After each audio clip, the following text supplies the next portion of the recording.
Hello again. Most of us are familiar with the concept of transportation to Australia, a punishment inflicted on convicted criminals in Britain during the first half of the 19th century, often as a supposedly milder alternative to hanging.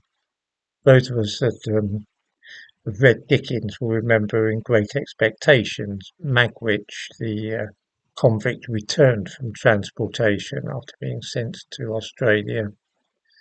The conditions under which such people laboured were harsh, and they were subject to flogging if they attempted to escape from the penal colonies which they had been sent. Although Australia is well known as a destination in this context, it was across the Atlantic that the first penal transportations from Britain took place. Some were sent to the American colonies and others to the Caribbean. In 1634, for instance, 86% of the inhabitants of Barbados were white Europeans. Many of these had been transported to the island as a punishment. Others were indentured servants. I suspect that this expression will need some explanation. Such was the desperate poverty in Britain and Ireland during the 17th and 18th centuries that some people would take any steps to secure food, lodging, and a new start in life. One way of doing this was to sign a contract with an employer in the colonies, binding oneself to work for this person for a set number of years, typically 7.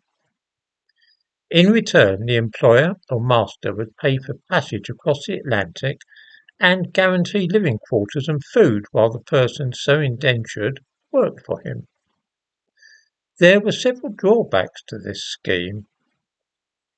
For one thing, indentured servants lost all their rights, and they became little better than slaves, being unable to leave their employment and also subject in some cases to physical punishment by whipping. They had no recourse to law. Something which was seldom fully explained to those who signed up in this way for a new start in the Americas or Caribbean was that their master could sell the contract on to another person. Some such servants found themselves arriving in Barbados and being auctioned at a market to the highest bidder. Conditions for many indentured white labourers on the plantations were worse than those of black slaves. The reason was simply a matter of economics. Black slaves were like expensive farm animals, a working sheepdog or horse, for example. The owner could expect to get a lifetime of work from them, and the longer they lived, then the more work would be done. There was an incentive in preserving their health and ensuring that they had sufficient to eat. This was not at all the case with indentured servants, though. Their master knew that he had only a set number of years to wring as much labour from these unfortunate individuals as he possibly could. There was every reason, therefore, to work them as hard as could be done, and to skimp on food and also medical attention if they fell ill. Many of these people didn't live long enough to obtain their freedom at the end of their 7 years of bondage. In the 17th century, a French writer observed the abuses of this system and said, "There were masters so cruel that they were forbidden to purchase any more, and I knew one at Guadalupe who had buried more than 50 upon his plantation, whom he had killed by hard work and neglect when they were sick. The cruelty proceeded from their having them for some years only, which made them spare the negro rather than these poor creatures." In the course of time, it became known in Britain that there was more to indentured servitude than appeared on the surface, and fewer people were willing to sign up to such arrangements. This led to healthy young men in ports being seized by stealth and carried off on board ships heading across the Atlantic, a system similar to the press gangs of the Navy. By the end of the 17th century, though, slaves from West Africa had become the standard workforce in the Americas and the Caribbean.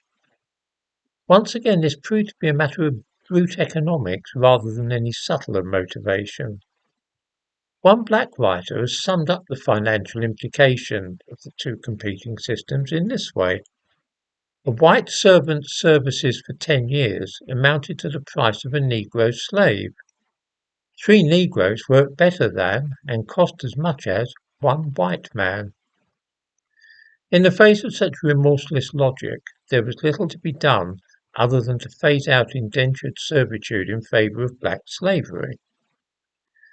One powerful incentive for the expansion of slavery in this form was that it greatly increased the profits of the owners of ships trading with the New World.